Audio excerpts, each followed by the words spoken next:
In this video, I'm going to show you how you can use two WhatsApp in one phone. Therefore, without wasting any of your time, let's jump to the video.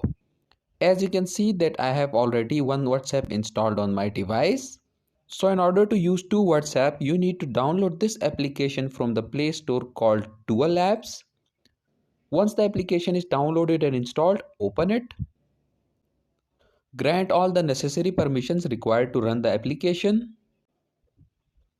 Once the application is opened, click on this add icon and from here select WhatsApp.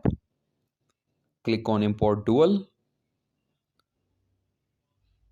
Once again click on WhatsApp and then click on this launch dual option. Click on to grant. And as you can see that second WhatsApp is now running on my device. All you have to do is to register yourself and you can start using the second WhatsApp. So that was it for this video and I'll see you guys in the next one. Peace out.